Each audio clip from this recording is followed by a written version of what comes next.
two of the judges agree with Alban Bagbin. It's actually not so. It's not that two of the judges agree with Alban Bagbin. Two of the judges felt that the matter ought to be settled in the High Court other than the Supreme Court. And the rest of the judges felt that the Supreme Court's original jurisdiction having been invoked, they had an obligation to hear the matter and to give a verdict. So the dissenting opinion from the Supreme Court is not that two of them agreed with Alban Bagbin that those 4 seats are vacant, but that those two who dissented did not dissent on the substantial issue as to whether the seats are vacant or not. The view of the matter is that if you're doing fidelity to the procedure, according to the 1992 Constitution, pronouncing vacancy of seats is the exclusive preserve of the High Court at the first instance, and then later on the Supreme Court can talk. But in the circumstance of the matter and the way in which it has been carried out, it makes sense for many people to see why the Supreme Court accepted that their jurisdiction, original jurisdiction under the 1992 Constitution has been invoked, has been correctly invoked. So we'll get to that detail in a minute. You know that here we do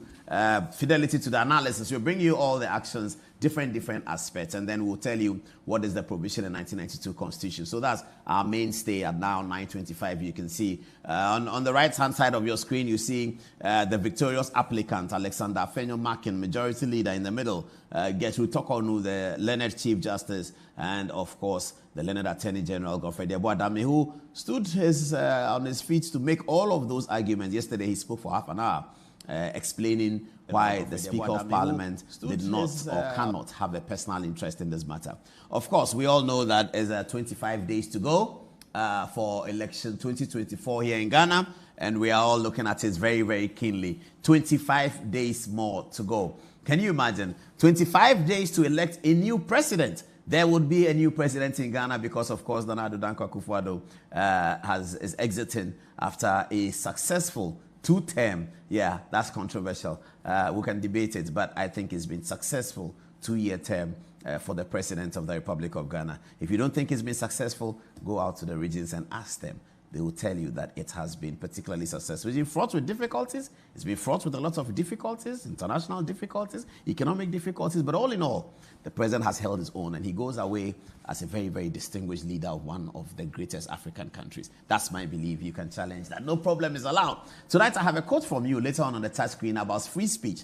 And when I get there, you will see Noam Chomsky. Is that his name? Noam said that he's a great social critic and political scientist. He said something about free speech. Maybe they're putting it on. Is it already on? Okay, let's show it to the viewers ahead of the conversation. So Noam Chomsky, he said, if you believe in freedom of speech, you believe in freedom of speech for views you don't like. Nazi propagandist Paul Goebbels was in favor of freedom of speech for views that he liked. So was Soviet dictator Joseph Stalin. If you are in favor of freedom of speech, that means you are in favor of freedom of speech precisely for views that you despise. That's interesting, isn't it? Later tonight we'll be talking about that because social media has been awash with heavy criticism against journalist Nana Aba-Anamoah for welcoming Dr. Bawumia's announcement that there will now be free dialysis at the Korle Bu Teaching Hospital. Dialysis will never cost money again. This is the government of Akufo-Addo and his vice president. They understand how to give things to Ghanaians free. One gave free SHS before Dr. Bawumia becomes president. He said there's free dialysis. Dialysis was a big matter over the last 4 months or so. 5 months ago, we were talking about dialysis. Somebody went to Korle Bu, couldn't do the dialysis. We're talking about it all the time. I'm not so sure why the opposition didn't come in and promise that when they become to power, dialysis will be free. I'm not sure why they didn't do that. But Mahamudu Bawumia, the incumbent government candidate, has now implemented that from December 1, dialysis is free at Korle Bu. That's interesting. And Aba-Anamoah welcomed it, and then she had I'm not sure she was surprised by it. We see that all the time. Okay, so we're dealing with Supreme Court today, and then we have a report from the Electoral Commission's press conference. The Electoral Commission has held a press conference. Jean Adukwe-Mensah says that she now has a complete total voters register, and the forensic audit will not happen. The forensic audit that was asked for by the NDC is unnecessary, it is superfluous, and it cannot be part of the 2024 process. So the voters register, cleaned up, sacrosanct, ready to go, credible, is now ready. We'll be telling you that story. That's a press release from the Electoral Commission you can see on your screen right now. And the Electoral Commission also announced at the press conference that they have asked Roman Fada, as he's called, that he's disqualified. He cannot be a part of the elections. So all of this and Supreme Court and another report from the United States of America, Professor Eche Sikaku has put together a 30-minute video that shows us why Donald Trump won the elections in America. Yesterday, I read something from the Economist Intelligence Unit, didn't I? I did. Okay. Everyone sees me in the street and says that interview you had with Dr. Osei Ayoduchim was amazing. Can you show it again and again and again and again? We'll see whether we can show some of it tonight. Good evening. Welcome to the show. And now let's get onto the touch screen. We begin with our flyer. Again, our flyer was interesting and people were talking about it wearing day. So this was our flyer earlier today. Supreme Court has decided in a 5-2 majority. Perhaps it was all about the word remain in Article 97 of the Constitution. Full analysis on the touch screen. This is what we put out. The dissenting videos. And we use silhouettes and we don't understand why media houses are showing the photograph of judges of the Supreme Court. I think that's very wrong. I think it's very, very wrong. The GJA president should call people to attention. You can't, as a media house, be showing judges if they're seen on television, if there's a photograph that they took that they published, that's okay, but you cannot deliberately be showing pictures of judges. So what we do is that we put the silhouette over there. So Lovelace Johnson and Amadou Tanko, both of them dissenting on jurisdiction. And you have Justice Tokonu, who led the court as the Lord CJ. She believes that the 4 MPs cannot be asked to leave Parliament. And she also thought that the Supreme Court has assumed jurisdiction correctly invoked by the applicant. Mariama Owusu is the other person in the 5. Adibu Asiedu, Jehu, and Dako Asare Dako. They are the 5. We'll be talking about the decisions that they made today in some great detail. Okay, so let's look at what people were saying about the flyer. All right, so Alhassan A Square says village lotto forecaster. Okay, that's all right. Naif Abdullah says, I can't wait to watch the most informative and educative program. God bless you, Sir Paul. Thank you very much. Naif. Abdul Samed Yamba says, JM's plans of resetting the country, remember you are part of it because you need a reset too. We already know what you are coming to say. Abdul Yamba, thank you very much for watching anyway, if you're watching. And now we have Jibet Tech GH. He says, I hope the Supreme Court has a large hall to start holding parliamentary sittings there to transact government business until 2025. Chief Justice will double as Speaker since Mr. Speaker has no right to determine which seat is vacant or not. Then which else decision can he take as the Speaker in the floor of Parliament? Jibek Tech GH, you need to be ashamed of yourself, okay? We are building a republic. The Supreme Court makes a decision. It's not against anybody or for anybody. And you come and write these kinds of things and calling the Chief Justice. And you think when you do that, it means social media has come. So you can do that, say anything about anybody. I think that's very shameful. And you should bow down your head in shame. I know some of these people have no shame. But I'm speaking for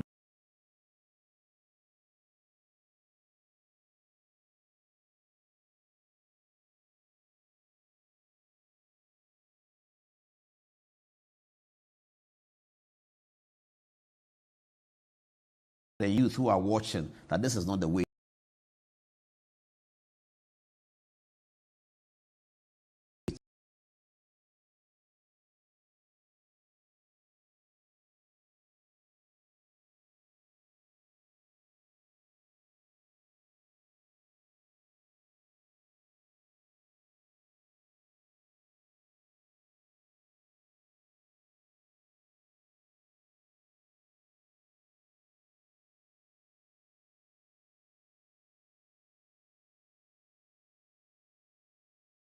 Is not the way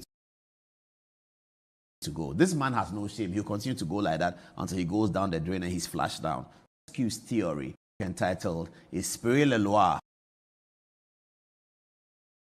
Spirits of the Laws, published in Paris. Okay, Zactio says that what are the NDC saying to the judiciary? Because I heard yesterday they won a case and this constitutional ruling isn't what they expected. Is the judiciary working well or is it biased? I want to know their position.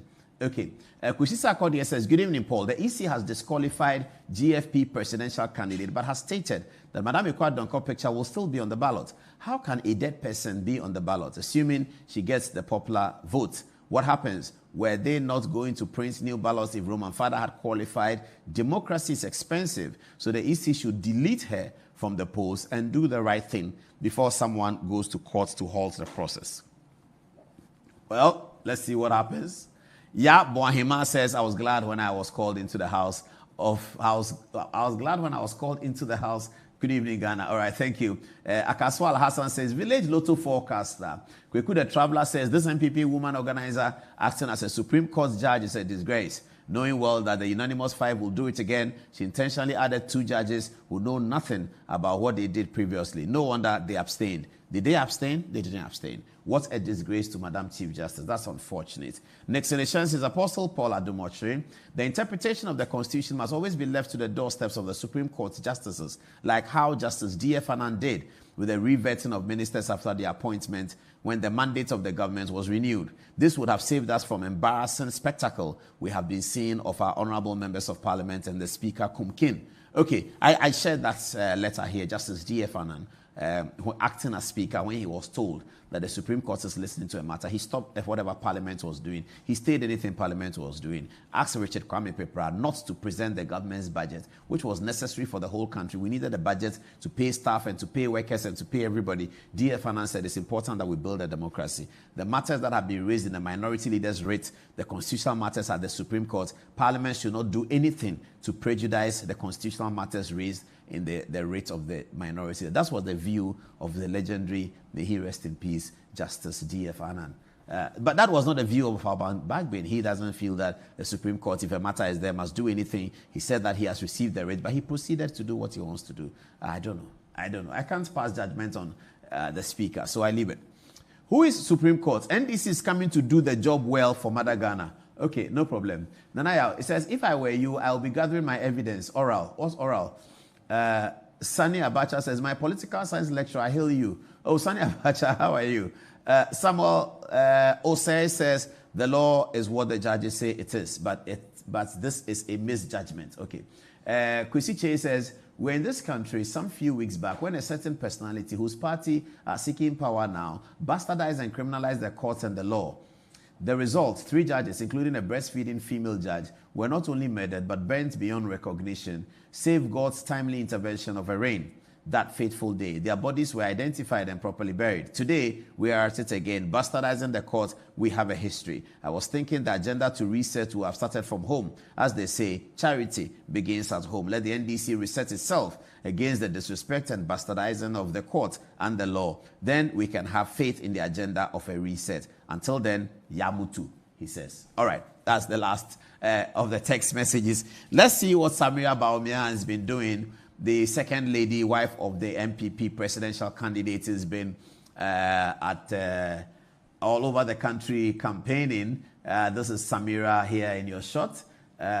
She's been campaigning across the country, and she got a citation from a group of people, Tabital Pulaku International Ghana Annual Event in Volta region. I'm not sure what that is. Yes, but this is Samira in the Fulani communities across the country, engaging with them and telling them how they should support her husband because she will be there for them. It looks like they have quite a big number of Fulanis in Ghana. Oh, I like this photograph. I like this man. He's entertaining the audience. I'm not sure what he's doing, but he seems to be really enjoying himself. Samira Bawumia there in the company of some of the senior Fulani leaders, walking around with them and showing them. They are showing her to a few things they've done, and she will be urging them all to vote for Mahamudu Bawumia. This is the Fulani community, the male leaders there. I believe they are leading in prayer as I see them holding their prayer tools. It looks like they are rendering prayer. A lot of them coming in here, and the campaign has been very massive with the Fulani communities. Samira Bawumia is going there and telling them that they should elect her husband, Alhaji Mahamudu Bawumia. who is also the candidate of the New Patriotic Party. I understand that President John Dramani Mahama was in Ashanti, and now he's in Atebubu. When the photographs come, we will have a look at it. Let's see this video of Dr. Bawumia, the MPP presidential candidate, talking about the dialysis machine, talking about the dialysis policy, the new dialysis policy, which is that the dialysis will be free in Ghana from the 1st of December. Have a look. Ngofo bebre kidney problems. Enti omo here dialysis. Dialysis no so sikano doso. Nipa bebre intimi entuya sa sikano. Enti 6 months ago, ye started pilot. Say the dialysis no beba National Health Insurance. So nipa na omo ye over 60, any under 18 for the last 6 months. Umuji dialysis and the National Health Insurance free.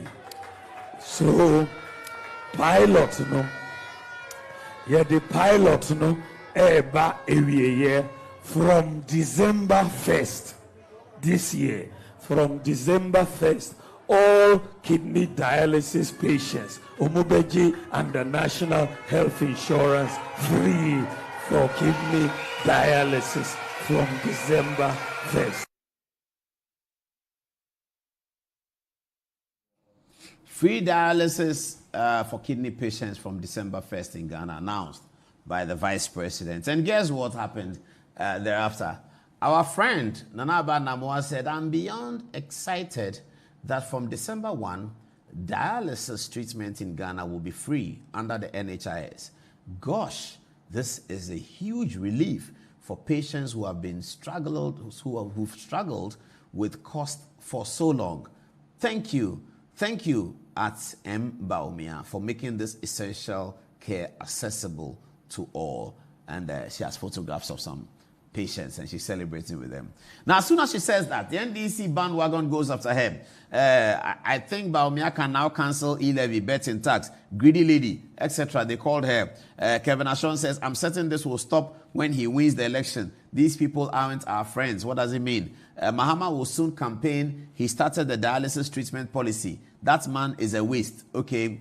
Mamiesi says, you are doing a good job championing the cause of this government. Question is, maybe if they fix the economy, he would have been able to afford it. There are other ailments that are not being covered. We are still in debt and haven't paid any loans since 2022. Should we expect another tax burden next year? Should they win this election? Etc., etc. That generated a lot. You see, Fabdo says that you see when scam can't identify it. When you see scam, can't you identify it? I'm shocked at you. Even the basic disease that the NHI is supposed to cover, are they able to pay? People go to hospitals and apart from the bed and consultation, they have to buy almost all their drugs from outside of the huge cost. The NHIS is not able to pay on time the basic cost for the basic treatment that covers, and yet Dr. Bawumia wants to scam again.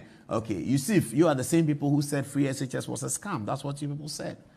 Fifi Kuti said it's all lie be lie. Sami Okujito Ablakwa said it will collapse in 5 years. You people said it's a scam. Are you still talking like this after you have lost almost every point about thinking things are scam? You lost every point about innovation. You lost every point about policy. Any policy that comes, you say it's not possible. That's what I don't like about a certain group of politicians. A policy comes, you don't dream a policy. Another person dreams a policy. All you say is that it's not possible. Why is it not possible? If it's not possible, show us your alternative. They don't have any such alternative. That group of politicians, we should banish them into the dustbin. We should never deal with those groups of politicians who never say anything, never want to put anything on the table. All they want to do is to pull down everything that their colleague politicians put on the table. Not everything a politician will put on the table will work. I understand that, not everything. But let's have politicians who dare to dream. It's better than those who sit back and wait and say that it's not possible. That's horrible. We should never encourage that. We should not even allow them to be politicians, because if you say that you come out of the society and say you are a politician, it means you have been dreaming something that the rest of us have not seen.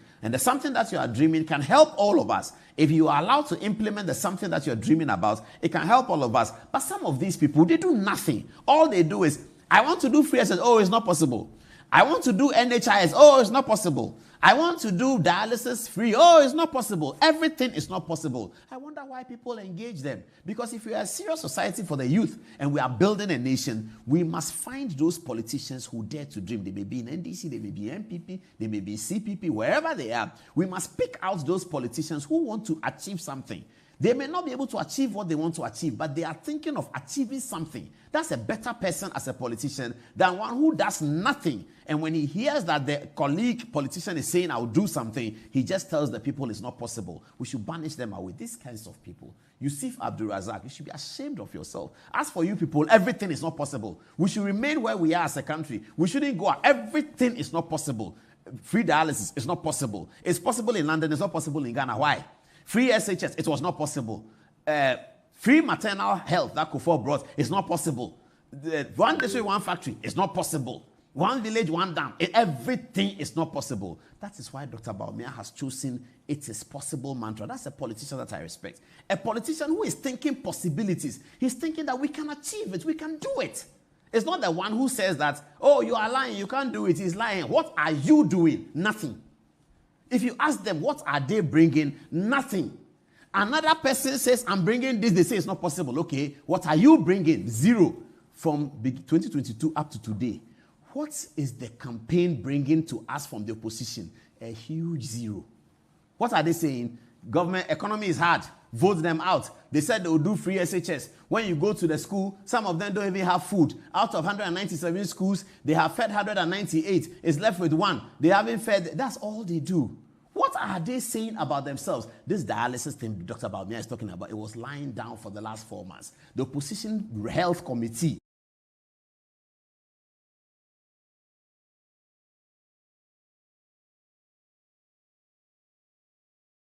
is the solution to the dialysis problem. They don't do that. Dr. Bawumia has been thinking about it. You think he just made an announcement? No, I know. He's been thinking about it, calling doctors, calling NHIS, calling accountants. If you want to add dialysis, how much money? Where is it going to come from? He's done all the analysis. He knows where the money is going to come from. But he had to sit down and think and do it. You don't just come and say it's not possible. Everything anybody wants to do, these people say it is not possible. What are they doing? Nothing. And they want to be elected on what? On nothing. That's why when they are elected and they come, the lights go off. Because they didn't have any idea of what they were going to do. They don't have any idea. They just find themselves as politicians. They talk to the people, and some Ghanaians will be happy to hear some things about their opponents that is wrong. Yes. So they always talk to the people, preaching negative against the opponent. What are you going to achieve? They have nothing to say. The Americans were complaining about Kamala Harris, weren't they? They said that she's not defining herself. Yes, she's telling us that Trump is bad. We know that. But what is she going to do? She herself. She couldn't say it. They cautioned her week after week after week after. She couldn't say it. She went into a landslide defeat because human beings are serious. And this century, we are serious. You have to tell us as a politician that this is what I'm going to do. It's not enough to say that MPP is bad. MPP is bad. Yes, okay, we hear it. What about you? What are you going to do? Zero. They don't have it. They don't have it. Anyway. I'll leave it here. Then we go on to the Electoral Commission stories. Oh yeah, I love this one. And my producers gave it to me. I gave him 100% for adding this to the documentation today. Noam Chomsky says, if you believe in freedom of speech, you believe in freedom of speech for views you don't like. Nazi propagandist Paul Goebbels was in favor of freedom of speech only for the views that he liked. Joseph Stalin, the Soviet dictator, was in favor of freedom of speech only for what he liked. So if you are in favor of freedom of speech, you are in favor of freedom of speech precisely for the views you despise. What it means is that allow everybody to speak their view. Let everybody speak their view. You can challenge another's view on the basis that it's illogical. It doesn't add up. It's suffering some logical deficits. It's suffering some common sense deficits. You can attack views like that, but you can't say they shouldn't express them. When they express their views, you don't say they are aboa. And that's how to respond to analysis. Anyway, it's 15 minutes at the top of the hour at 10 o'clock. Let's get to Madam Jean Adukwe-Mensah, because this earlier today, she held a blistering press conference where she was talking about the Electoral Commission processes. Okay, let's see what else she said. This must be Roman Father, who is now disqualified. Oh, that's Alban Bagbin. I'll come to him later. Roman Father has been disqualified from the contest, and so the Ghana Freedom Party is no longer going to be part of it. Now, what was left? How does that leave the notice of poll, the ballot paper? If Ghana Freedom Party is not going to be in, where will all the other parties be? Will they maintain their position? Will their positions change? This is what Jean Adukwe-Mensah told the press earlier today. We are here to inform you of the Commission's decision to maintain the presidential ballot as it is. As you may be aware, and I believe all of you have representatives in the printing houses, we are almost 90% complete with the printing of presidential ballots. And you are also aware that following the passing of Madam Ekwe-Adonko, we requested the printing houses to cease printing until, the law had taken its course.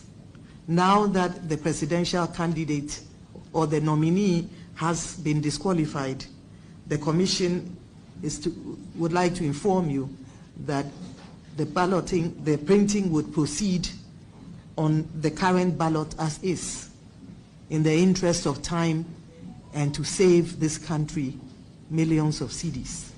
And so our task here this morning is very simple. We are not here to change positions. We are not here to reballot.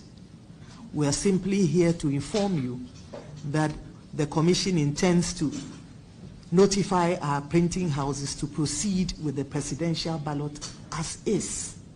It will proceed with the ballot that bears the name and the image of the name of the Ghana Freedom Party, their symbol, and the image of Madam Ekwe-Adonko. And we believe that a lot of discussions and advertisements will go out to prevent the citizenry from voting for her. So this is our mission here this morning. It is a simple one, as I said.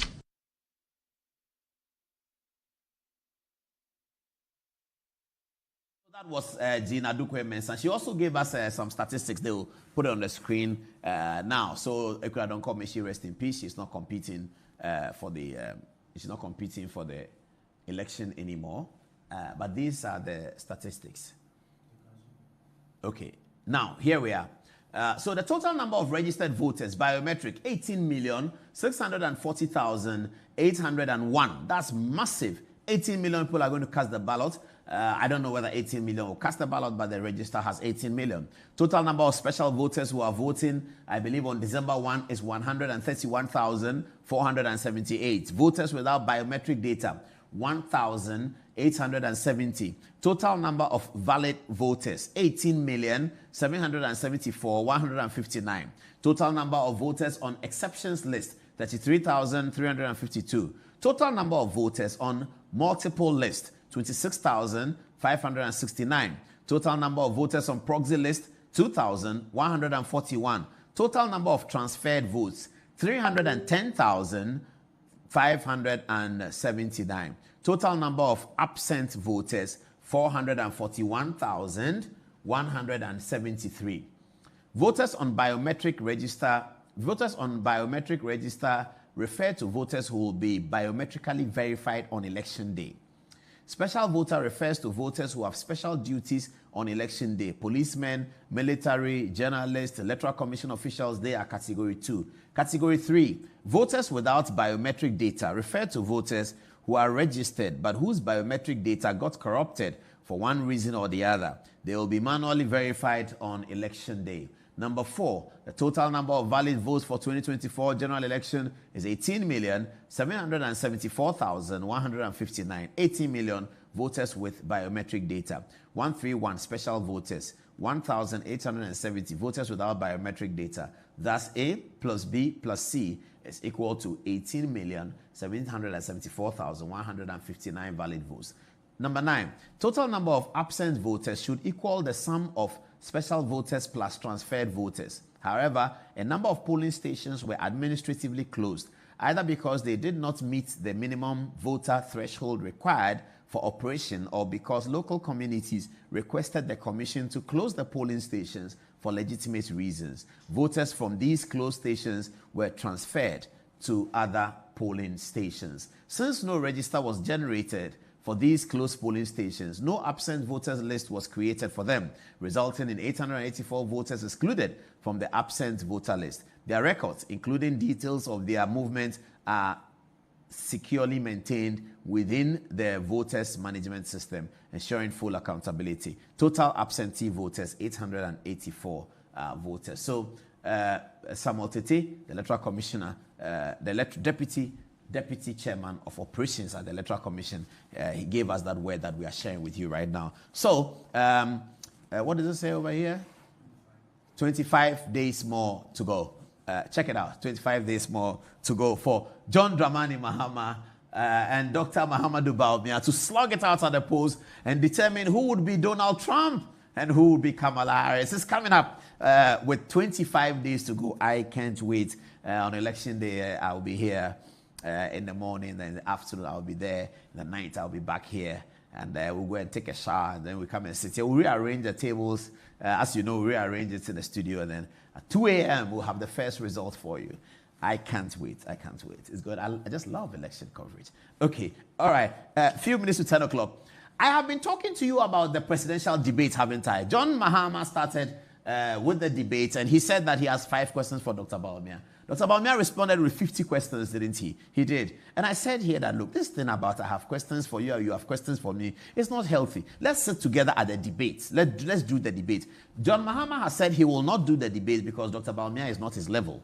I'm not sure whether debate is done because somebody is somebody's level. Debate is done because you're presenting yourself for president and you are telling the people that I'm ready for the job. I'm happy to debate anybody about my intentions, about my past, about my present, and about the capacity that I have to deliver to the Ghanaian people a healthy economy, peace, security, proper education, health, etc., etc. Everything that a third world country needs, I, as president, have the capacity to deliver. That's the purpose of the debate. You're coming to tell people that I'm ready for anything. But he says he's not going to do the debate. So I'm just saying that this question that he says Dr. Bawumia should answer, and Dr. Bawumia says that he should answer. The two of them should come together. Let's deal with it, and then we sort it out. I think that's much better.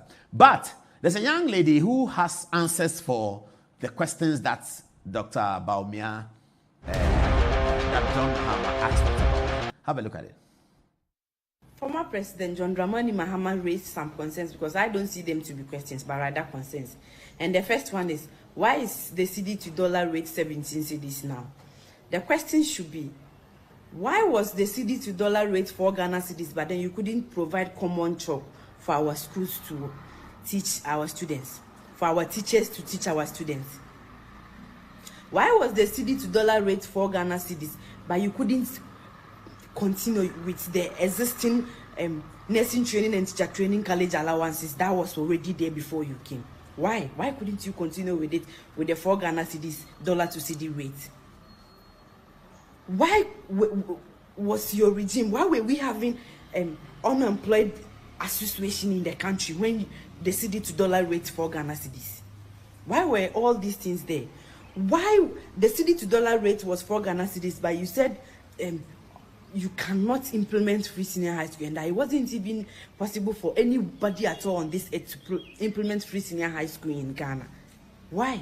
Why couldn't you do all this when the CD to dollar rate was 4? Why were you not able to pay government workers their salary when the dollar to CD was 4 Ghana cedis? Why? Because running a country successfully does not solely depend on the CD to dollar rate, but rather good governance, good policies, good implementations of policies. These are what matters, and these are what you lack, and these are the reason why we will never vote for you again. Today, the CD to dollar rate is 17 cedis, but we don't even use chalk in our schools. We use marker pens. in our schools and marker boards. Meanwhile, you couldn't even provide chalk when it was 4 cedis. Today, we have restored the nursing training and the teacher training college allowances you cancel. Meanwhile, the cedi to dollar rate is 17 cedis. Today, the MPP government has implemented free senior high school successfully. Meanwhile, the cedi to dollar rate is 17 cedis. Come back again. We are wise now. We, the youth of Ghana, are wise now. No one will go back. DMB is winning these elections, hands down. I don't know what to say. I have no idea. I don't know how to comment on it. You see, the youth of Ghana are getting very, very, very wise. Because they're watching television, you see, viewers. They're watching television. They are seeing what's happening in other countries. And they are thinking that, why can't this happen in Ghana? This can happen in Ghana. So they are asking critical questions. The results of the election is going to be very revealing. And we're going to use that to check whether the youth of Ghana were asking certain questions or they were not asking certain questions. Eventually, the election will tilt in favor of the youth votes.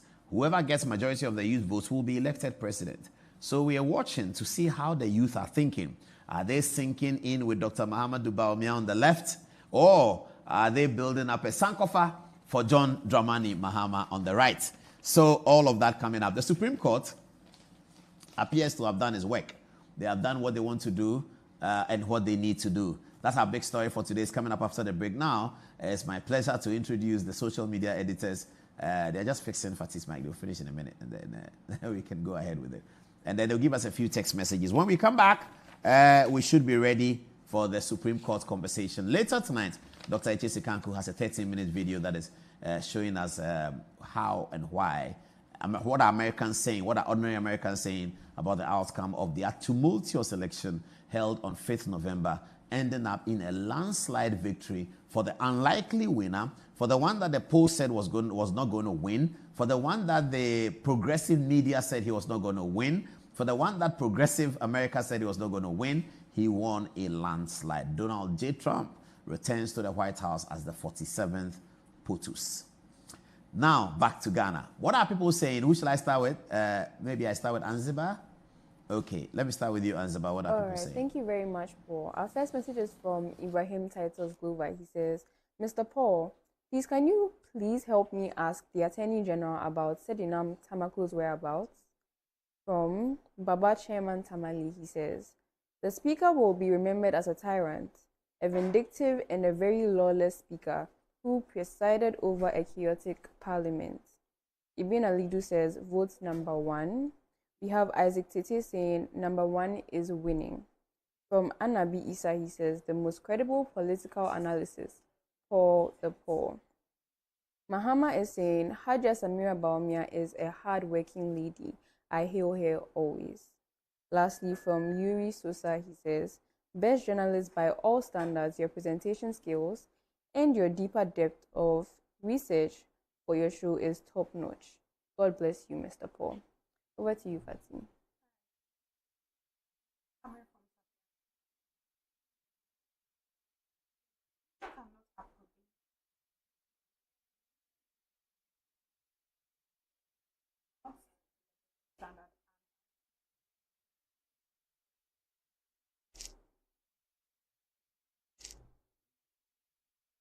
Okay, so from Andy King, Mr. Paul, please hold your breath. We don't expect anything meaningful from NDC and their gullible supporters.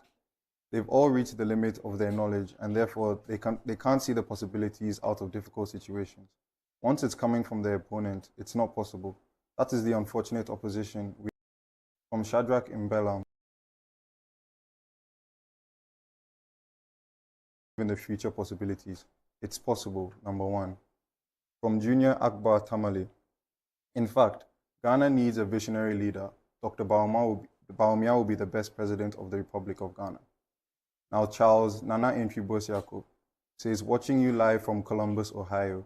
You're my favorite journalist. I can't wait to have dinner with you one day. Okay, so over to you, Fatih. From Safiano Adams, from Pusiga. He says the Speaker cannot approbate and reprobate. Believing in the Constitution but not the Supreme Court amounts to double standard and amateur pedestrian politicking. The same supremacy of the Constitution enjoins you to respect the authority of the Supreme Court. Ishmael says the NDC has nothing to offer Ghanaians, so it is indeed possible.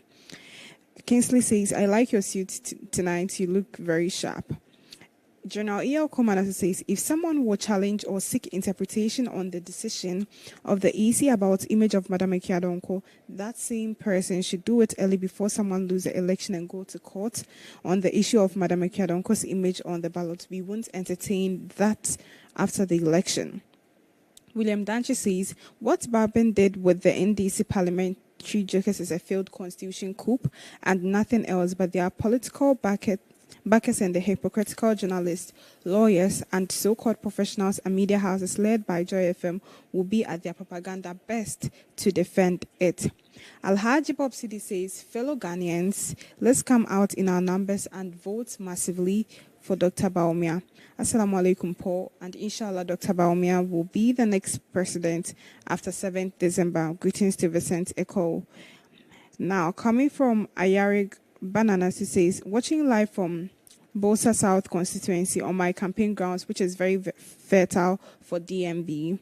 Charles is watching from Kitty North constituency. What do you have for us? Okay, so from King Sape, he says, Ghana is the winner and nobody is above the law. Ghana has spoken. From El Mustafa, he says, I will be going to work tomorrow, but I can't miss anything for Good Evening Ghana. From someone called Bente Longi, he says, Afenyo Markins and the MPP should ask the Supreme Court to come and reconvene Parliament for them. Maxwell Naughty is saying, we need discipline from the MPs in the next sitting. Lastly, from Nana Usu, he says, small boy Danger Dame has shown Bagbin and the NDC MPs their smoothness level. Kobe, what do you have for us?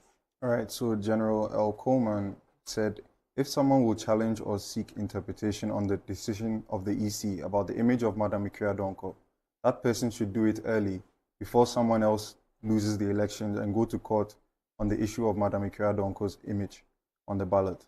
We won't entertain that after the election. Now, Ifo Pega says Lordina has seized her campaign efforts for Mahama, recognizing that he is likely to face a significant defeat. Now, Abubakari Jalil Kingjini, he says, I think that seeking to remain in Parliament as an independent simply indicates that the member belongs to a party, and due to a misunderstanding with the party, they now seek to stay in Parliament independently. If my thinking is correct, then the judgment is justified. In the case of Professor Wayo Seni of Tamale Central, we wanted to move from the NDC to join the NPP in Parliament. However, he could not make that decision on behalf of the constituency. Now, over to you.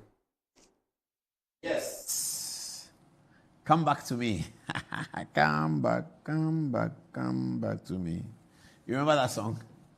NDC is like, okay, so we're going to take a break now, yeah, and we have the Supreme Court analysis. Don't go nowhere. But we're just going to remind you of voting night. That's my best night as a news reporter. Voting night, the election night. In fact, from the morning, that's my best. That's my best. Okay, 2000 was really my most beautiful election coverage because on that morning I had the rare opportunity to go into the voting booth with the incumbent president, J.J. Rawlings. As he was voting, I was standing by him. And then he took his paper, he went into the booth, he put it in the box, he came back and I asked him, who did you vote for? He said, that's my secret. But he didn't know that all that conversation was live on Joy FM's morning show. So that was my best example of election reporting in 2000. How many years ago that is? 24. I can't believe it. I cannot believe that. Children who were born on that day are 24 years old. Some of them are married already. 24, they're married, especially the women, they're married. They were born on that day when I was doing the news reporting. It seems like yesterday. It feels like yesterday, but they're 24-year-olds. They've had wedding. Okay. Ashanti region is going to be a big stake in this election, and we are here to help you to understand the results that you get on voting night. As the results are coming, what would it mean to the NDC and the MPP and the CPP, but especially to the NDC and the MPP? What will the results mean to the NDC? So we take you back to 2008 and show you what results mean. In 2008, in round one, which is the point of our analysis, the New Patriotic Party, led by Nana Addo Dankwa Akufo-Addo at the time, secured 72.4% of the votes in Ashanti. Altogether, they got 1,214,350,000. National Democratic Congress, the eventual winners of the 2008 election, secured 438,234,000, representing 26.1%. The difference was 776,116. That was 2008. Check out 2012. 2008 election was won in the first round by Addo Dankwa Akufo-Addo. He could not make the threshold of 50% plus one, and therefore the election went into a second round and the NDC eventually won it. In 2012, the NDC, led by the then vice president who had become the candidate of the party as a result of the unfortunate demise of President J.E.A. Mills, John Dramani Mahama, represented the NDC on the ticket. And here in 2012, the MPP pulled 1,531,152,000, representing 70.8%, less than 72% that was pulled in 2008. The NDC got, guess what, 28.3% in Ashanti region, up from 26%, up from 438,000, now to 612,616. The difference is 908, and the NPP lost that election. The NDC won it. 2016, an election won by the NPP. Votes garnered in the stronghold of Ashanti, one of the most important decision-making points for the election. The NPP secured 1,640,694, representing 76%, up from 70% in 2012, now 76%. MPP, down from 28% in 2012, now 23%, getting 503,497. The critical thing is this last line. I want you to keep an eye on this, viewers. The last line, the column of the difference. So the difference in 2016 was 1,137,197. That's the difference between NDC and MPP. 2020, another election won by the New Patriotic Party, still led by Nana Addo Dankwa Akufo-Addo. The results were as follows. In Ashanti, Akufo-Addo pulled 1,795,824. The NDC's John Dramani Mahama now getting to 26%, repeating the performance of 2008. John Mahama comes on 26% with 653,149. And then the difference in favor of the MPP is 1,142,675. So this is where there's the starting point. On election night, viewers, if the results are coming, you just take the results and put it in one of these scenarios. If the results is looking like the 2008 scenario, you can say that the night is beginning to shape up well for the NDC. If the results looks like the 2012 scenario, you can still say that. If the results look like the 2016 scenario, you can begin to get worried for the opposition NDC when the night is still very early. And we will be here to tell you very early in the night, by sometime 3 a.m. or 4 a.m. the next morning, we'll be able to report Ashanti figures, and then you can deal with it. In 2020, you also look at these figures and you can put it in. So the important thing to notice is that what is the deficit? By the time the Ashanti region have finished their presidential results, we are looking for the deficit.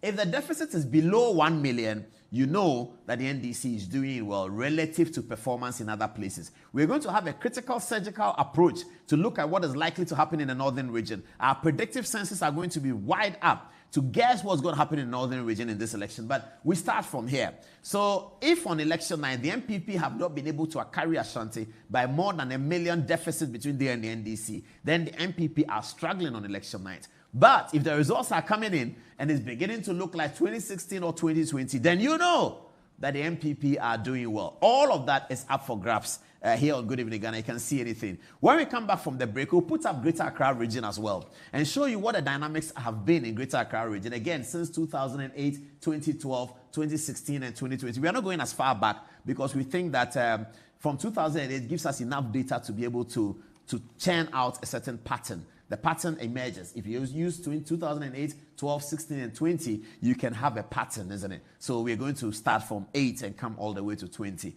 Greater Accra is next. And then we have the full analysis of the Supreme Court. This is Good Evening Ghana is live. We have a 30-minute video also to show you why ordinary Americans think that Donald Trump won the election. That's coming up after the break. Greater Accra, then Supreme Court, then America. All of it on Good Evening Ghana and is live.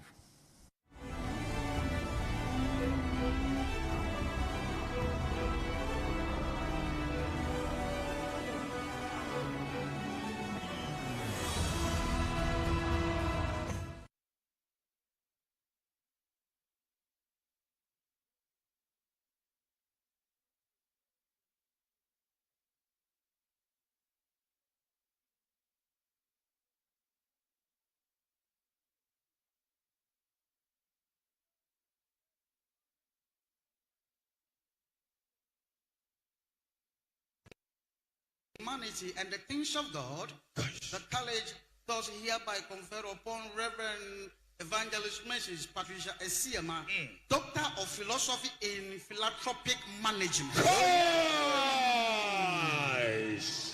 Together with all the honors, right, and privilege pertaining thereto, in witness thereof, this certificate is conferred bearing the seal of the college and the signature of the officers.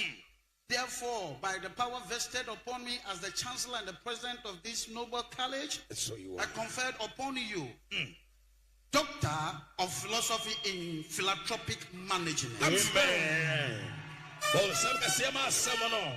Wow. Wow. Heavyweight champion. Wrestler. Heavyweight champion. Wrestler. Wave your handkerchief. And then, the Menyantin Wukasiepa. This is the second time I have received the doctorate of humanitarian. I received the first one on 2015. Okay. And I opened for free UK. And no enemy Reverend Doctor. The family Reverend and the doctor Ekahono. Now anybody brain doctor no ase. And at 2024, a rather ayatum. And at the same abasobody and Yasai ama media to sumi you know. Wait, should I say Bible say the yachichre was as in sono. I yachichre sono. Upon many year, let me be mono. Say yatimia boma basobody. A year atoye ani mobrohu abasobodie emprenoa menim se atoye nti heaven menye biako. Amen. For some kasiyama Jesus. So I thank my husband Prophet Angel Esiama. Bema wachina machi arewomu anichemu eradi shirano. Heavyweight Asafo. Yes. Aha, a heavyweight champion international ministry. Media the Reverend Doctor. Evangelist Patricia.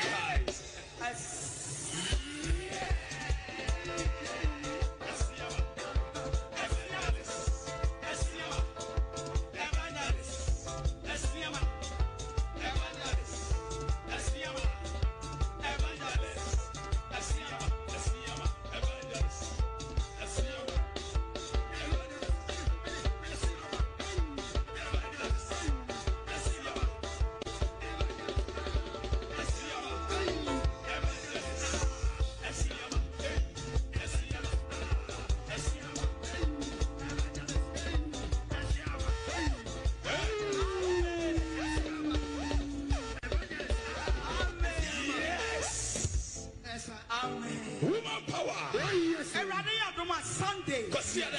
Yatonsa Afro. If you are any Joha, yes. Yamia Samoha, Sika Waha, yes. Donation Waha, Ahuto Waha, Patentum Waha, Bibi Waha, Odo Waha, Sunday. Let me put on record here, on this platform that churns out nothing but the truth, right? That all the flyers in circulation with the pictures of our national chairman Johnson as Edwin Ketia, Joyce Muktari, Bauer, spokesperson to John Mahama, Kwaku Boahen, Joseph Yamin, Felix Ofosu-Kwakye, with various quotations as attributed to them on the 24-hour economy, are all fake news. They are fake news. Let's watch some small video, and so that we can comment. Let's watch this video. Bread and butter issues is the 24-hour economy. The 24-hour economy. Very well. The 24-hour economy. We're talking about infrastructure. He said that look, we must continue with our program to have every regional capital having an airport. He's talked about the need to have in agriculture to have farm banks. So I keep asking cooperatives. So wakaso about 24-hour economy. Obi. Meno ka say. Watch for one in the ton watch it after 6 p.m. Nipas, is it the regular practice? Maybe because there is no demand. Absolutely. So you have to stimulate that demand. You have pharmacies that are operating 24 hours. They provide security at a cost. President Mahama says the state will take that responsibility to provide security for you. Fuel stations no longer run 24 hours, except few. So if hold on. I'm just trying to understand. So if I should open my business at night, I shouldn't pay for security. No, yes, the state government will pay for security for me. That is what the President Mahama says. Is that possible? No, President Mahama says that we are going to focus on private entities, particular manufacturing and industries. He made mention of even fuel stations. He made mention of pharmacies. The responsibility to maintain security in the state is the responsibility of the police. And the reason why fuel stations, only few, have been closed at night happened under their administration. How is that so? President Mahama says is that, look, we will provide security for industries and businesses who apply to take advantage of the 24-hour economy. And government will pay for security? The government will provide security. What are the police there for? Do we have the money for that? Don't we have police officers who can patrol the streets? No, but you're talking about security. I mean, a lot of these businesses have their personal security. I am saying that the president says that personal security, which you spend so much money, for which reason you can run your pharmacy 24 hours, the state is going to take that responsibility. That is the 24-hour economy. At what cost? Oh, at the cost of the state. So 24-hour economy, no. No, you're saying. You be identify sectors you be to me aboa with revenue, with resources, with even technical knowledge, with security. Na ya aboa ebia factory bi ana company bi with free zones. Na ya aboa na to me asisa because ebia machines nkrapo no ebia capacity no eni ho and say ye recalibration be inti it will be carefully examined, and then the companies and our factories and our business establishments are able to make a yes adjustment no ye apart from that no so no labor and conform be ye adwuma no say ye in hyehyɛ emra say emra sesa into even policies and laws no ebesisa to realign into nyoma bebre be sisa nhyehyɛ ye be ye nhyehyɛ bebre, but the basic idea no say instead say wo be ye adwuma 9 to 5 no ye hye say ye be twe aye adwuma 9 to 5, 7 to let's say 12, and then 1 to let's say 6. Now yenya more employment, yenya more resources and revenue, yenya more products and a bigger market, especially for your export. Into yebe to me ashe poultry, yebe to me so ashe some aspects of farming and some production. Yeah, that's it. This is the idea. I know ye ma ye na wasena ye mfa wo de no ensi. Aba be 40 day. Our 24 hours economy. Na sa de no o ti ase. 24 hour economy no. Obi ati ase. Very very simple. sisi ya buy about 10. Ekobo 10. Abona ekobo 10. Ya pon another president another program it was wa. It's another 24 hours na yakọ anim. Arambwa. Ya pon mo show na. Still on edda ho. Arambwa. Who point my students? That's from 10 to 11. Yeah, go off. Mon pon, but another political program and costume. Another Anambwa. The government 24-hour economy. That's your host here. That's our politics. Yes, not so host. Yes, you have to ask. On the point apart, now, Omo do no Musaba. Nay, when see the Numpong, Obian Free, I say, now I say, manage to us. Mon pon, but a program is a program Nepong, Anambwa. Program Nepong, Yapon, Sisia, before now, Motrain. Now go see that time because all them could book them buy. So 1 hour, another 2 hours. Now you are 12, and 12, 2 and a point, upon your coffee. Namoso Pana for Fraba. Never Fraba. The politics throughout. Never say another before for peace FM, some year this way. We have blah blah blah. So we wasting now. Now almost air bomb do. Now I say one na cost, and never my economy yet. Yet me boss you can yet be in 24-hour economy no. The Ayabaya say abai ebecha electricity boa ewo from kura ediama enyuma yefo mo beba juma anajo no mabeya juma enti mo amoye fundraise mo amoye welders mo amokura eka sene ne amanema mo hia electricity pa no mo penufo na mo juma emfaso abamu a mo be sign na mo ba juma anajo use electricity a na ne boa ya dey akofom wo mo ya iron rods ene ya mo use anyamawode kese no mo be ye mo juma anajo a wo be hu se anyamawode bo be kofom pa aboamo ama mo nya mfaso na maburu no so wo mo anya juma ai megidi yesese party no tumi tina se na mo twiro se senior be kono na mo nyina ma no eye ba ko a megidi se be boa yen Oma prof nje wo about. Na wa adwen nankasa na onye correct into enter. There be prof. The eyes cannot see what the brain does not know. With the prof with the I think I've just been insulted. But that's the same that's the same. Ubisa in Chechemupe. This is the posture. Yes. I think we are drawing the curtains here. My name as you know. Akwesi Wodi Akrobatu.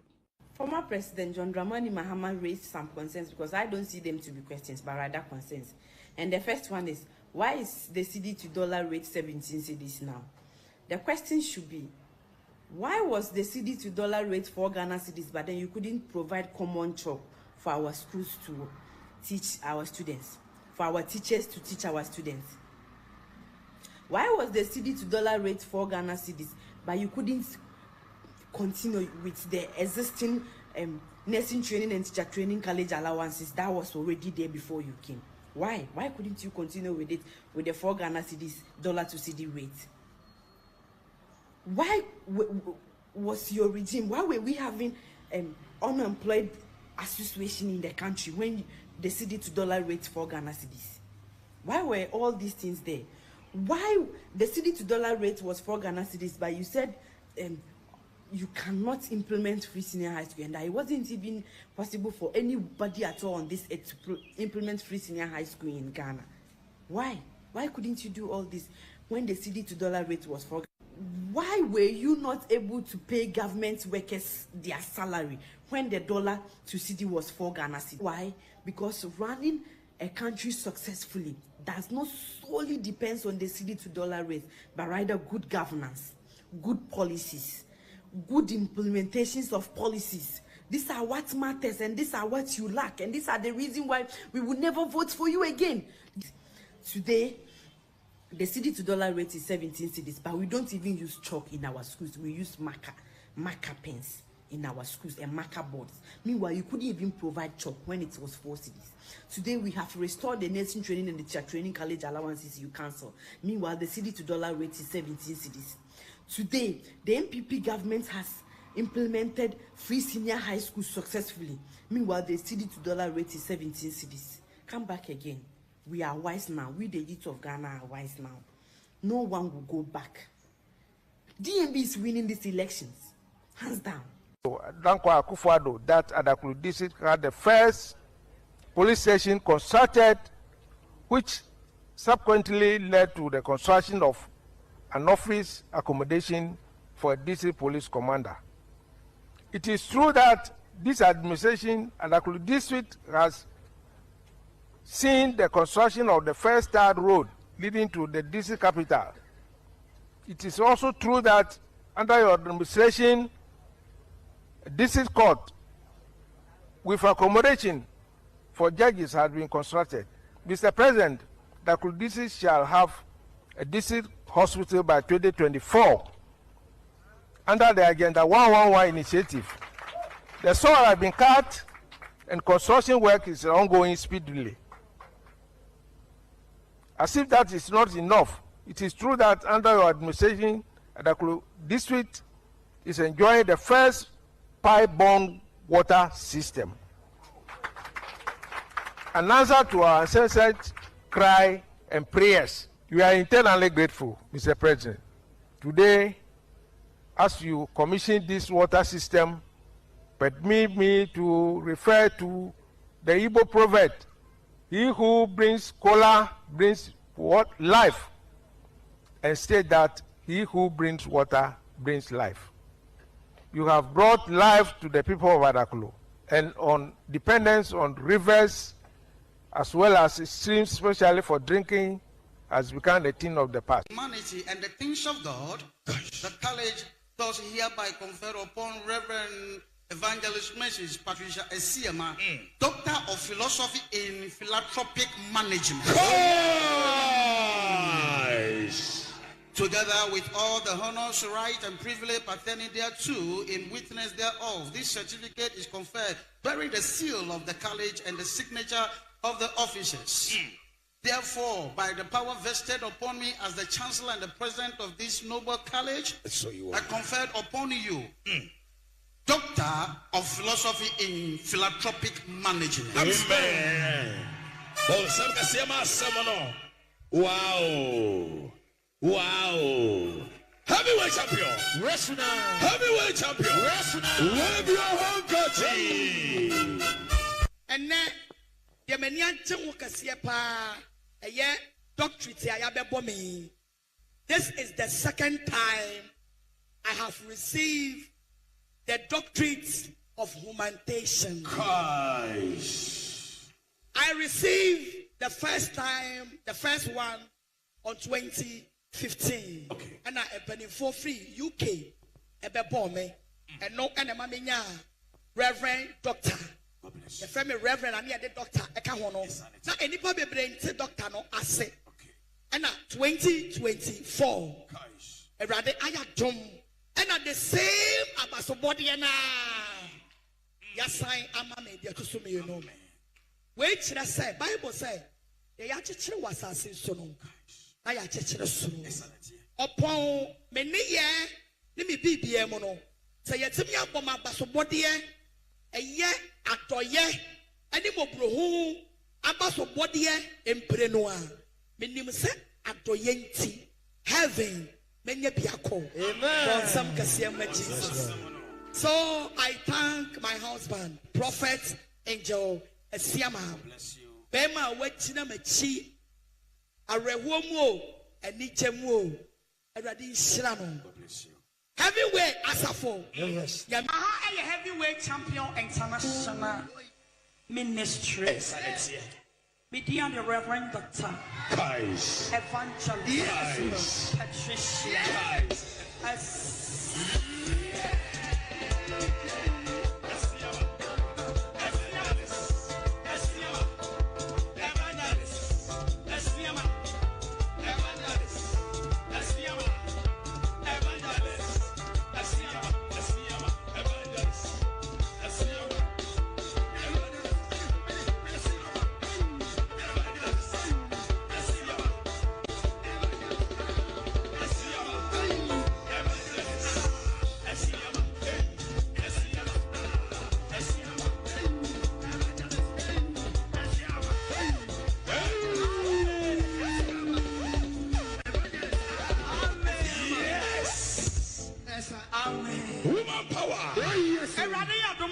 Sunday. Kosiada. Yatonsa Afro. Obia. If you are any Joha, yes, Yamia Samoha, Sikawaha, yes, donation Waha, yes, Waha, yes, Patentum Waha, Bibi Waha, or Dowaha, yes, Pasida Sunday, Brana Bedu and Let me put on record here, on this platform that churns out nothing but the truth, right? That all the flyers in circulation with the pictures of our national chairman Johnson as Edwin Ketia, Joyce Muktari, Bauer, spokesperson to John Mahama, Kwaku Boahen, Joseph Yamin, Felix Ofosu Kwache, with various quotations as attributed to them on the 24th.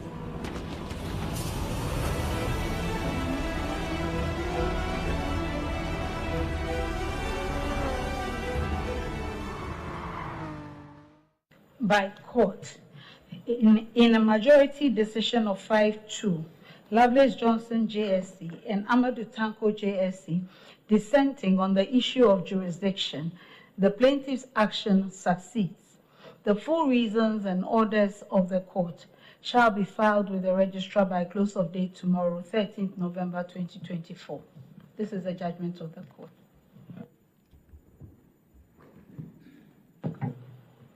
Most grateful.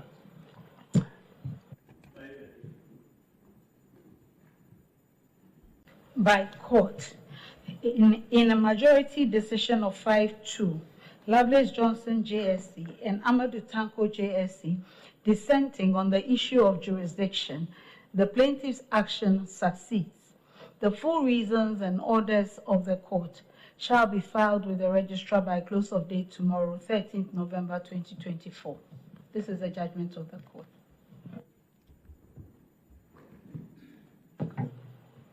Most grateful.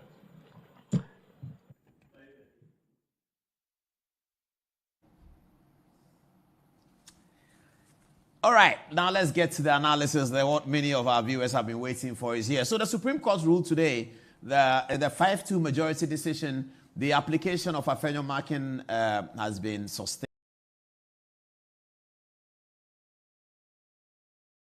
on those seats. I think at the outset you have to explain something and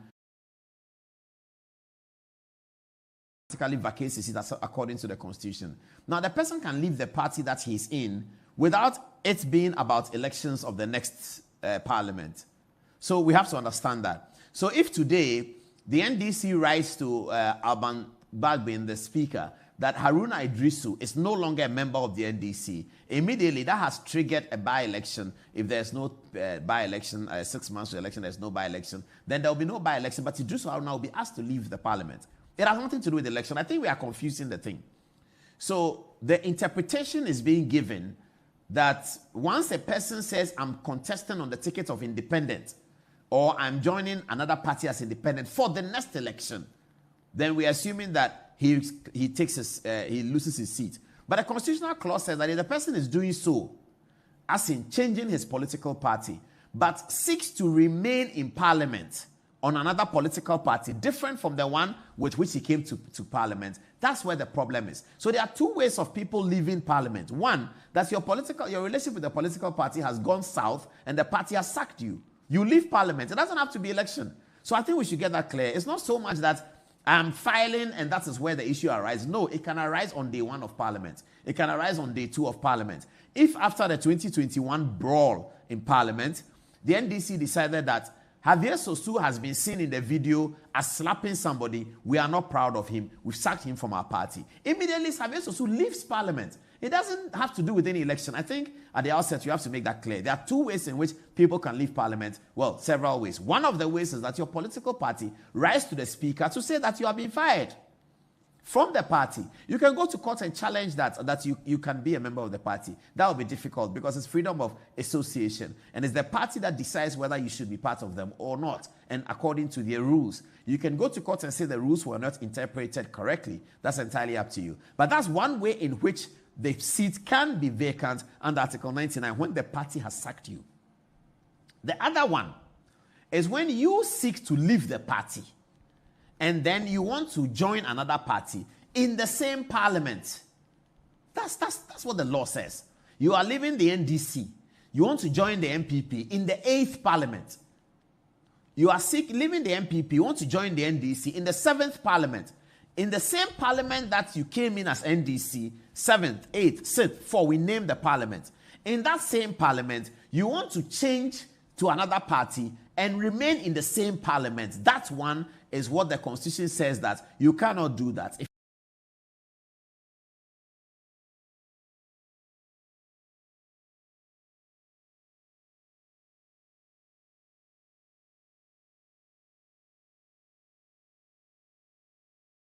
Independent. Technically, that's what is correct. They have not said they want to be independent. They continue to sit where they sit as NDC or MPP. They have not said that they want to be independent and remain in the same parliament. That's the catch phrase. Remain in the parliament. I thought that was quite simple, and I think it's not.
Begins before the expiration of this parliament, remain in the same parliament. I don't understand this. Unless some people want to do propaganda.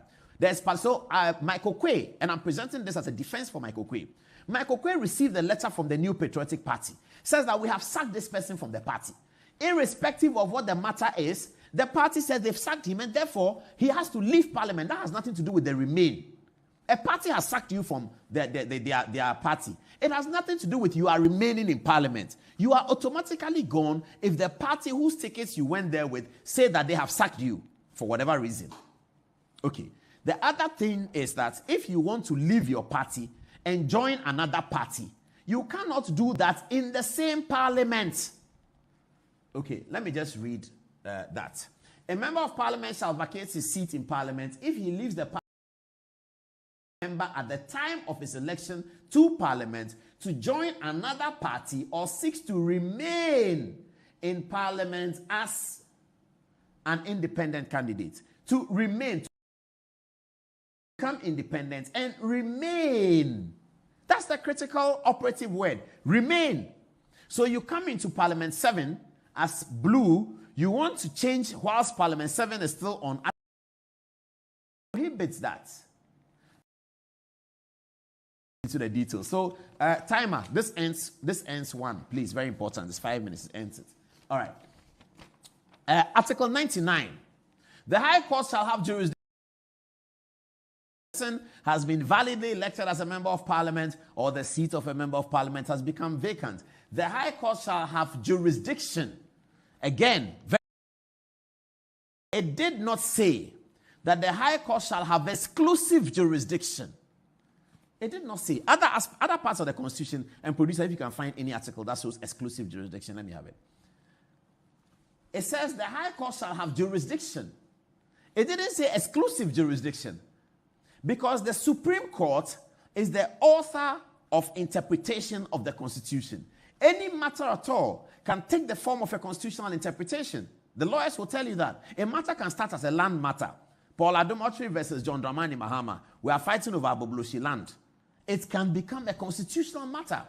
If in the fight over Abobloshi land, Paul Adomotri raises an issue that John Dramani Mahama, having been commander-in-chief of the Ghana Armed Forces before, under the Constitution, is not entitled to file a writ against me in the High Court. I have raised the constitutional matter for the Supreme Court to make the determination.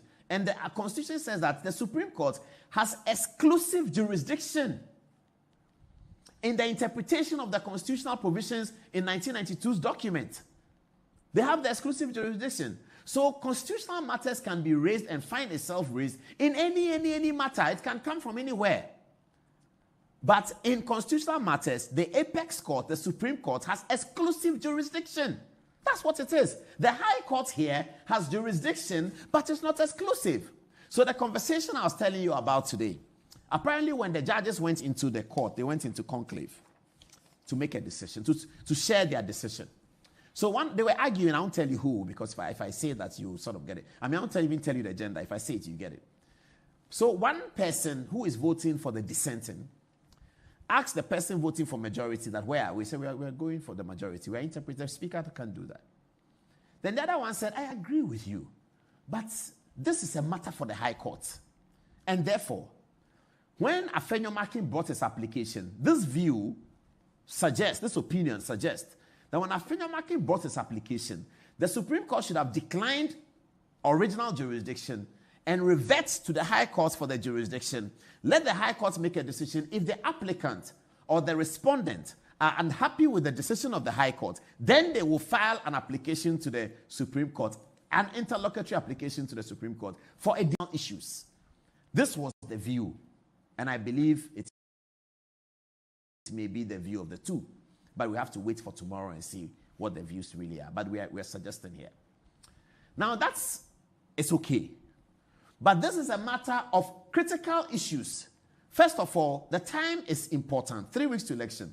Second of all, Article 2. Producer, give me Article 2. Article 2 directs the Supreme Court to accept jurisdiction when matters of constitutional interpretation have been raised in a writ. That is the Supreme Court's fundamental obligation. That when matters of constitutional interpretation have been raised in a writ, the Supreme Court ought to accept the jurisdiction. Here it is. Original jurisdiction of the Supreme Court. 1.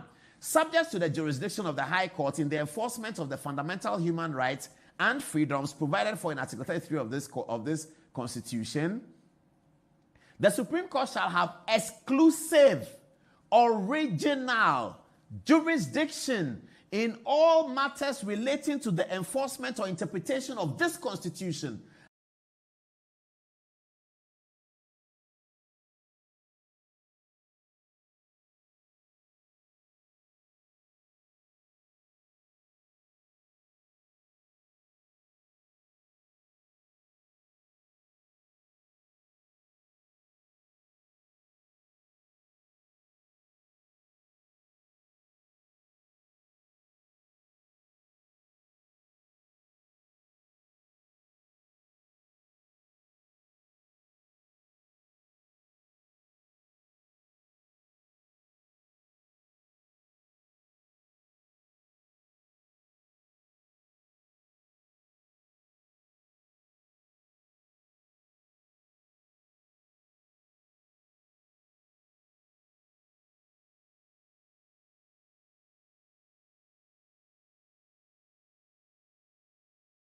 Powers conferred on Parliament.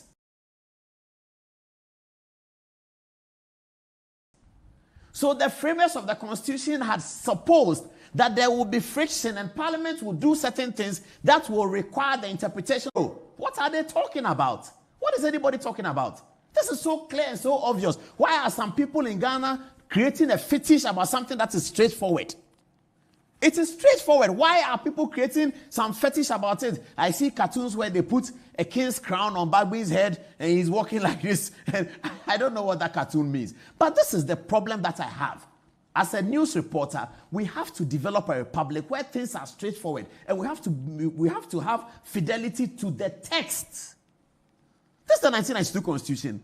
The lawyers who are pretending that they don't understand it, they are pretending they don't understand it. What is difficult to understand about this? Article 130. It says that the High Court shall have exclusive jurisdiction in matters of human rights, subject to that, except that. Take that away. Everything else, all matters relating to the enforcement, interpretation of this Constitution is the Supreme Court. So in this conversation I was telling you, the other person said that, but our original jurisdiction has been invoked. What are you talking about that we should decline jurisdiction? We cannot decline jurisdiction. This is the conversation. And tomorrow we'll see what the reasons are to know whether our guess was right or wrong. But now we have a 5-2 decision. And this is the matter. So the people who voted for the 5, I guess, thought that the Supreme Court's original jurisdiction has been invoked. Can the speaker do this, that? The answer is no. The speaker cannot do this, that, and that. The answer is no. Why should we go to the High Court for the High Court to tell us? When the Supreme Court has the power so to do. The Supreme Court has the power to do that. Why must the High Court tell us? What's the point? I don't get it. Article 130, all of you young students, read it. Take your constitution. Those who have the miniature yellow one, take it. Look at Article 130. It's there. It is entitled the original jurisdiction of the Supreme Court. That's the title, original jurisdiction. It shall have the original jurisdiction in all matters. So how can any Supreme Court judge decline jurisdiction when the original jurisdiction of the court has been invoked under Article 2? I don't get it. Justice Pegan used to talk about this all the time. He was a personal friend of mine. I used to go to his house at Ridge. I think he's still alive. He doesn't live there anymore. But at Ridge, near the passport office, I'll go to Pegan. I'll leave Makola, drive to Pegan's house, climb upstairs, sit with him till when I don't have good evening. And I sit with him throughout the night. And I've been talking. Justice Pegan, at that time, he was past 80.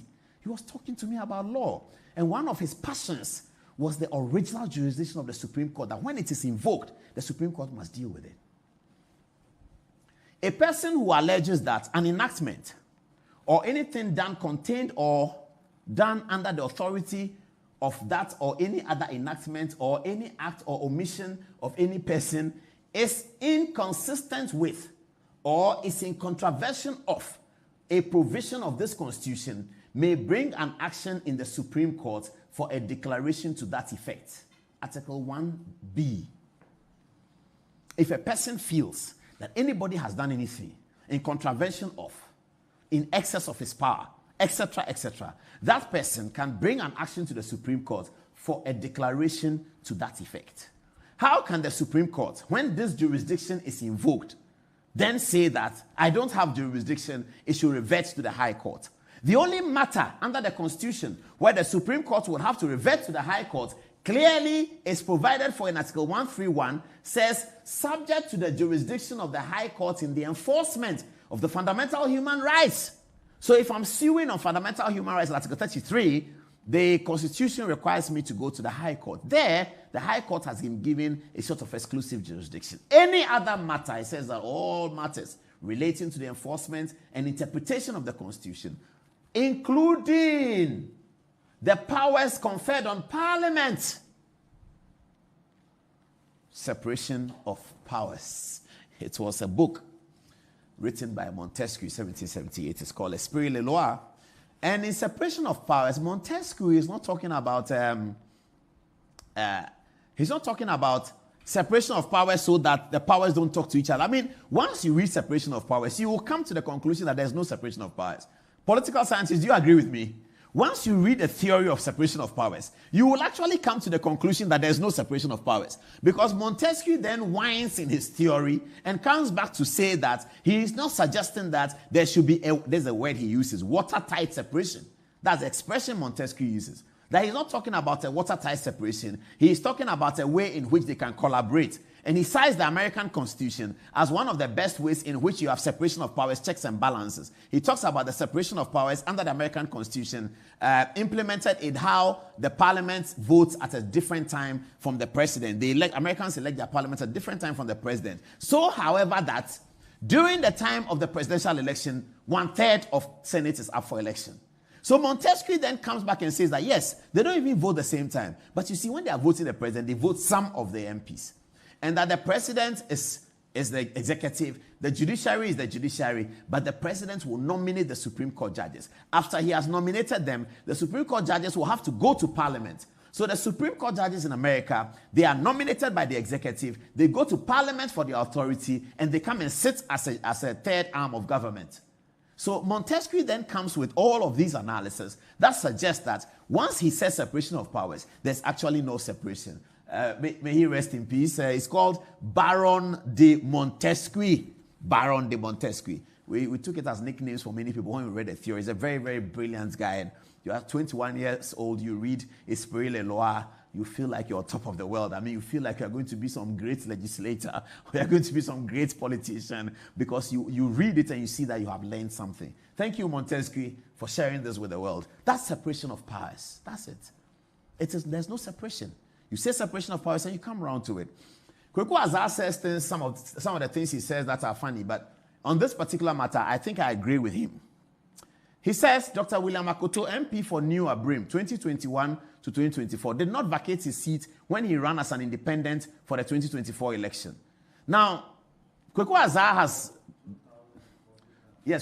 has gone into history to tell us that the Speaker's decision is wrong, and that there has been many a precedent in Parliament where the people have indicated in the next Parliament, in the Parliament to be, that they will not be the same place they were in the Parliament that now is, and they didn't leave the Parliament. So he lists all of these.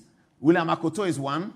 Joe Wise, he says, my friend and V-mate, but Joe Kweku Azar is younger than Joe Wise by far. I don't know how he's his mate, but anyway, he didn't say his mate, he says his friend and V-mate.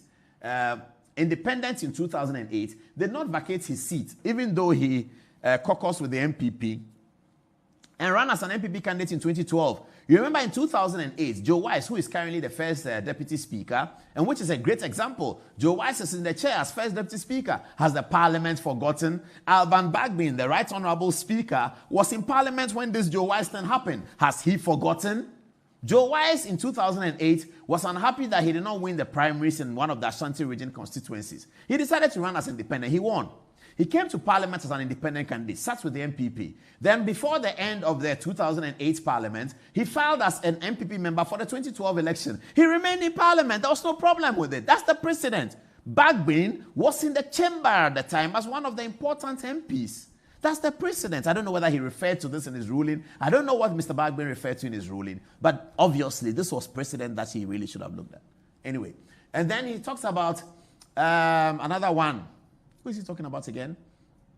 He said he did not vacate his seat, even though he caucused with the MPP and ran as an independent candidate in 2012. In other words, he served as an independent candidate MP from 2009 to 2012, but ran as an MPP candidate in 2012 without vacating his seats as an independent. Okay, he goes on. There is another name. Terry Nyano, NDC MP for Lower Manya Krobo, 2008, did not vacate his seat when he ran as an independent for 2012. So Terry Nyano was in NDC 2008. Before 2008 could end, he filed for the next Parliament, filed as an independent. He didn't leave. Others in this category include one of the first independent MPs of the Fourth Republic, Gladys Nsoa Kintampo, who sought re-election in 1996 on the NDC ticket. Nanaya Ofori Kuragu, the incumbent MP for Bosomwe Frehon, who contested and lost in the MPP primary. Sete J. Ban, I don't know why he left out Hawa Yakubu. I say, is he going to show up?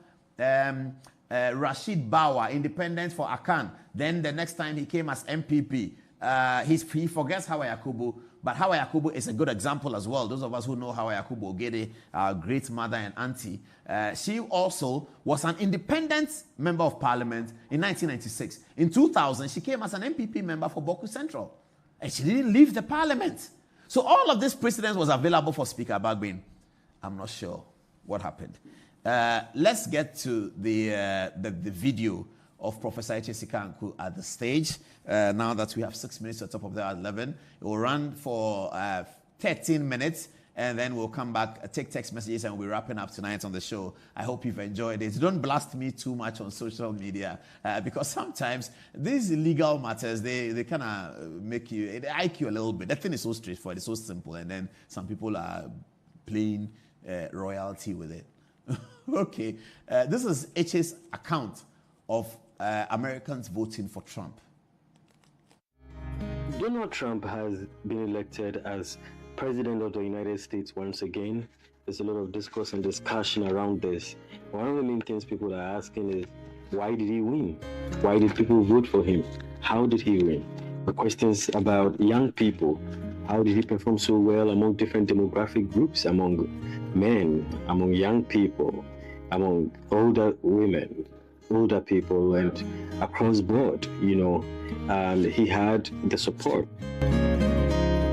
We spoke to some Republicans, some conservatives, at different conservative events. There were some that attended the CPAC, the biggest conservative meeting.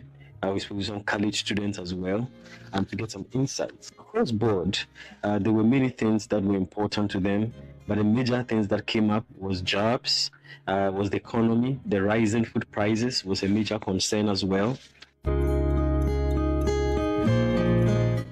we had an interview with one Trump supporter, a very, very passionate lady, and she gave us more insights into why you should vote for Trump. 100%. I'm for Trump. Probably will be our next president. What do you believe in him? We're going to make sure he gets in because he has a job to finish. He came in with a mission to clean the swamp, and he's going to finish it this time. To clean the swamp. All right. What are some of the things that you like about that? So he is a strong leader. He's not going to tolerate anyone invading our borders. He's not going to tolerate anyone coming against America. He does put America first. He cares about the people here. And he wants the best for our country, and that means bringing oil and gas back into our economy and getting rid of this whole idea of the Green New Deal. So you don't believe in climate change or any of this kind of green the climate's changing all right because it's being manipulated and the Democrats and globalists are changing it. So we need to forget what they're saying about the water levels rising and go back to our original oil and gas. That way we can be economically stable. We don't have to rely on other countries for our independence. So you don't think humans are manipulating the Democrats who are manipulating the environment? Well, humans are doing it, of course, but we're not going to change the environment and wreck ourselves. We have other options. We don't have to go into the environment. Okay, I get it. Are you concerned about this rhetoric? Some people say, his rhetoric, his language. What about that? We've heard other Americans speak. I mean, they all speak like that. All men in the United States speak like that. We're worse. I'm not worried about it at all. And people think his tweets are mean, but he's just saying the truth. I mean, it might be mean, but it's true. Wow, it might be mean, but it's the truth. We also spoke to an African American interviewee, a source, who also told us a bit about why he turned conservative and why he supports Donald Trump. Most people here too. I guess it was a process, but over time I saw the Democratic Party really was the party that represented my philosophy. We were going to more polarizing I sort of embrace the Republican Party and they call conservative values. So what about those values that you I believe that we can have government, but it ought to be limited to the constitutional size. Be limited to different things from government to involve education, healthcare. I believe that the call the Constitution is I think the way to define the policy that takes into consideration the needs of the people of the United States. So, we have too many farmers. The United States may consider more farmers. We need more nurses that have more should be based on the people. And maybe in some years the immigration should be zero. Depending on what the need is. We don't do that. Basically, we've always had immigration. Therefore, we can't have the immigrants come take it for a lot of reasons. Why would we do that?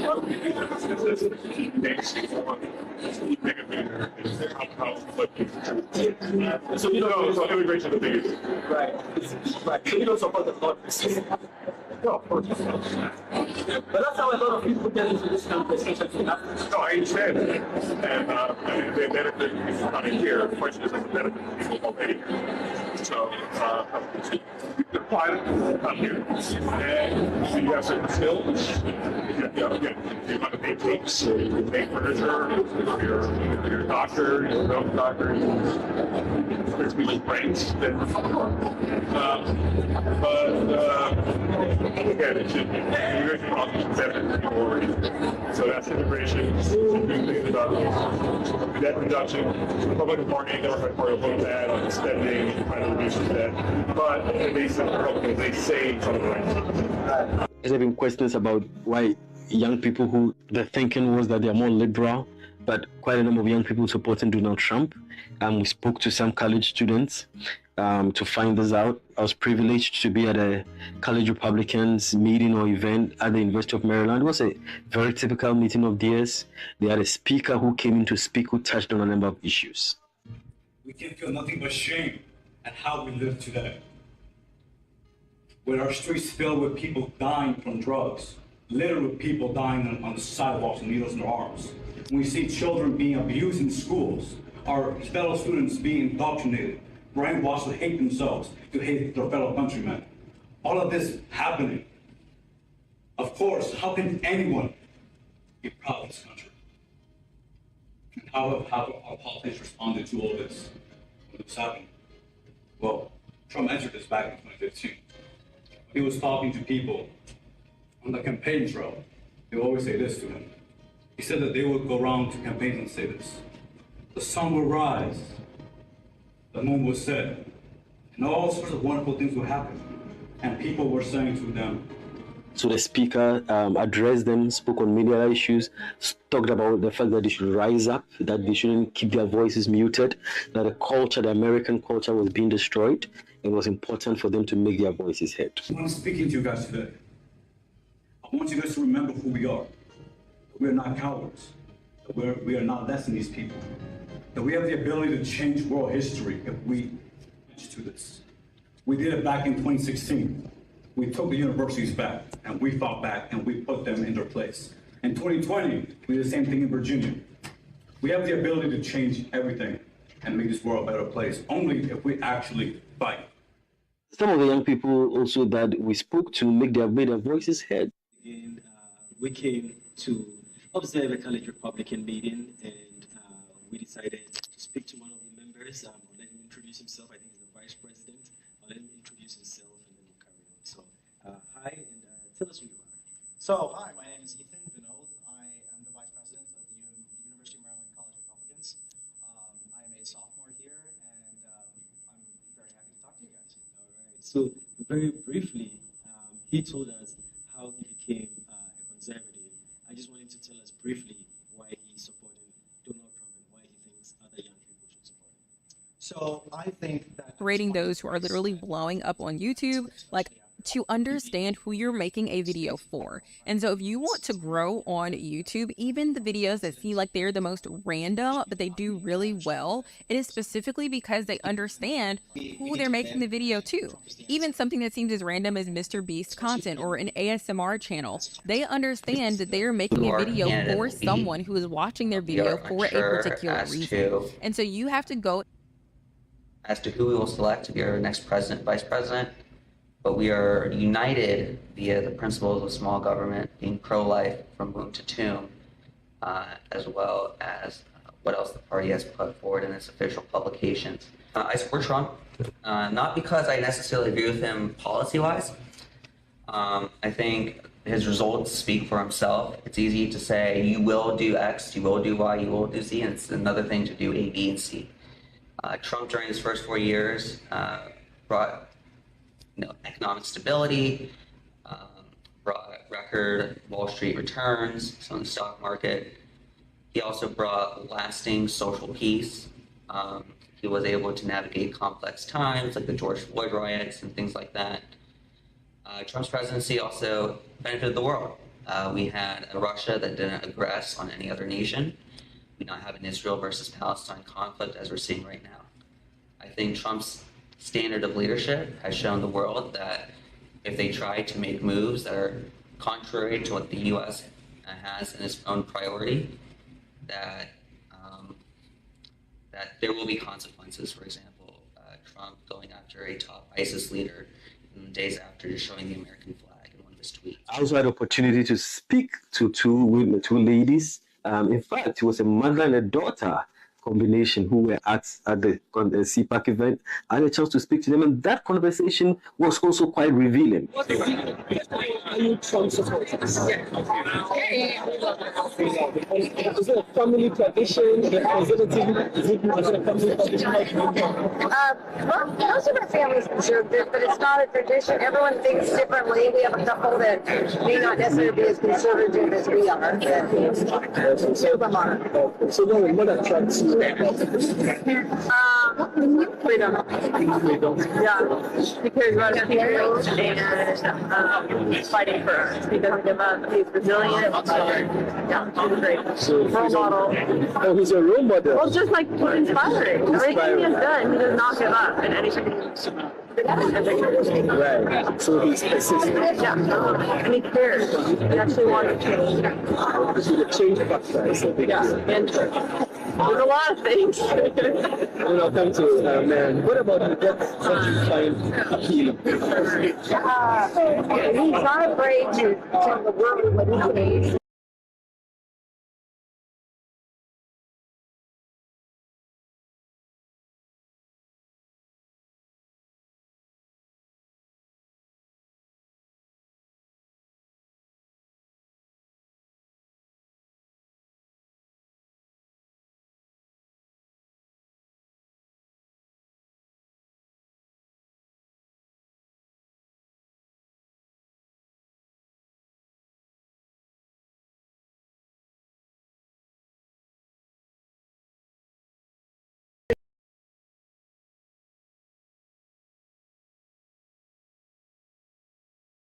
Therefore, what's the big deal? Second of all, the Presidential Act, I believe you can take documents. And third of all, they're trying to get documents they say that have information that might put these people themselves in that's very important information that they're trying to take away from Donald Trump, from the American people. So he's a lawyer. Oh, she's a lawyer. Oh, yeah. That was one charge, and then they're saying he inflated his real estate properties, which really is a normal procedure. 25 days to go. By the time we come on Thursday, it will be 23 days to go. It's always a pleasure to come to you. But let's hear what the last set of text messages. Fatih, you are first. What are people saying? All right, thank you. So this is coming from Jawad Mustafa, and he thinks the article is seeking to protect the political parties in Parliament. The article is seeking to protect the political parties in Parliament. In this case, an independent member of Parliament is excluded. Edward Dugbaza says Supreme Court are the heartbeat or the conscience of every country. Ghana's Supreme Court is just plain politics. This is not law. We expect them to act with a high level of integrity. And lastly, coming from Mahami Adams, he says the current happening in the Parliament is a warning to everyone in NPP for voting against our own PCs. We shouldn't make that mistake again in this country. It's clear, inshallah, the NPP and Dr. Bawumia is winning the election, and Ghana will continue to move forward. We can't afford to lose the quality leadership and ideas of Bawumia. What do you have for us? So from Andrews Owusu, he says, watching live from Tennessee, Trump's win is a win for common sense. Democrats are going too extreme. Boys playing in girls' sports and boys using girls' bathrooms are too extreme. If they keep up with these things, they will continue to lose their base, and this is black votes. From Zakaria, he says, Mr. Paul, you are a blessing to journalism, to Ghanaian people. Patrick Way says, Paul has made the law very simple. And lastly, from Nana Bredu, he says, Paul on show, this is the standard of journalism in Ghana. Over to you, Kobe. All right, so General L. Coleman, he says, Apostle Paul, Ephesians 5:11 says, take no part in the unfruitful works of darkness, but instead expose them. That's what the Supreme Court just did. They have exposed the unruly speaker, Badbin, the constitutional violator, the rebel leader, aka number 3, with his insurgent, seditious lawbreakers, have been shown their smoothness level at the Supreme Court 5-2 ruling. Pop G says, these are things NDC don't want to learn. Always they are misbehaving like kids who are hungry and looking for food to eat. Marfo Gabriel says, I'm always learning on this show and understanding more of the Constitution and the matters of the court. I think I need to come and pay tuition fee to Professor Paul. All right, so now over to you, Paul. Yeah, tuition fees. Yeah, we like it. Come and pay tuition fees. 500 cedis per night. Yeah. Still, we're waiting to get you the information on the launch of the book. It's still coming up. It's there. Africa's New Constitutional Leadership, 77 Stories That Defined Ghana's Fourth Republic. We're just putting the photographs in, etc., etc. I'm sure by the time I come sit here on next week, Tuesday, I'll tell you. 4 days more to the big launch. And the choreographers are getting ready. They are dancing to the national pledge. They're not assassinating. It'll be a beautiful event. It'll be a nice event. That's it for Good Evening Ghana. Good night.